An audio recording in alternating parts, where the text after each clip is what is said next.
Today, I'm going to present to you the brand new next-generation IP-centric video platform that our engineers are currently working on and will be released in 2020. This new platform is both resolution and format independent. It is based on a unique, groundbreaking software development that relies on CPU and GPU processing power.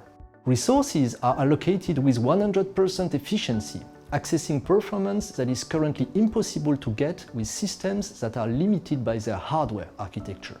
The platform offers true uncompressed video processing, uncompressed 4K inputs, precision time protocol or PTP synchronization, and full support of baseband and IP signals such as SDI, ST2110 and NDI, all of which can be handled simultaneously. The evolution on that system over here is, for me, is groundbreaking because it gives me every level of freedom I can possibly think of. So talking about the mix and match of individual input formats, I can use an external high bandwidth switch, or I can use also an external gateway into my server. It's not the one or the other. I can mix and match both technologies. Fully embracing the latest IP technologies, this platform is also ready for remote production and to be integrated in a full IP-based environment. Thanks to a very intuitive and user-friendly GUI and to a fully customizable interface, this platform also sets a new standard of usability, allowing to manage freely an unlimited number of video layers in real time. The control interface to the server in this case is my GUI, or even several GUIs, or even another touchscreen, or in future a hardware panel as well. They're all participating in the same network, and from here on I can build all my controls the way I can tailor it and customize it to my needs. I can use touch displays which I can interface on the network. I can use as separate display instances on a GUI.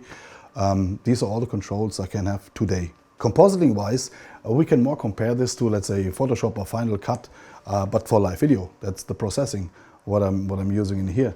And however, if we're using one layer or we use 10 layers, I only need to understand one layer. If the availability is everywhere the same, the tool set is everywhere the same, and this is so much more easier in order to deal with that hardware. As you probably have already guessed, this platform is not a dedicated tool. It can serve many purposes and offers many types of applications. It is also fully flexible and scalable thanks to its open architecture. It is possible to stack servers to get more processing power and more I/Os. So typically nowadays we have switches out there where we have, let's say, 4 MEs, let's give it a number, 4 MEs, and each ME will have 8 keys, so in total I have 4 MEs or 5 or whatever, and then I can split those MEs apart, but still I'm always dealing with boundaries within a certain hardware limits. Those hardware limits in the software-based solution does not exist. Get back to the point of keys available in the hardware ME. If I give a director 5 keys in the ME, he will ask me for 6. If I give him 12, he will ask me for 13. Here all of this is obsolete because I will create what I need and just build it on the fly. This system allows me to operate entirely resolution independent. So since I can retrieve my input signals from an SDI socket from any kind of network source, regardless of what is, even including frame rate conversion on the input side.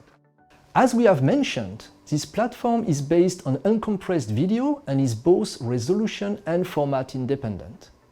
This means that we can technically meet any requirements, whether it is to use it as a scaler, a pixel processor, a video server, or any kind of application. Last but not least, the platform offers a super low one-frame latency. This is a first for the market. Processing time for the system is down to 1 frame only, and we're proving this here, showing the 2 screens, where you see on the right screen the signal coming straight from the server, and you see the superimposed counter within the video. And on the left screen, you see also the counter, but you see a Panasonic logo in the upper left corner, and you see a soft edge wipe. And when you take a picture photo, you freeze the images in parallel, you will see there's an offset of only 1 frame, just to prove the latency though. In short, we have designed this platform to be the perfect solution for a smooth transition to IP workflows. There is simply no limit to what can be done. You can get one platform and many applications with the best possible architecture.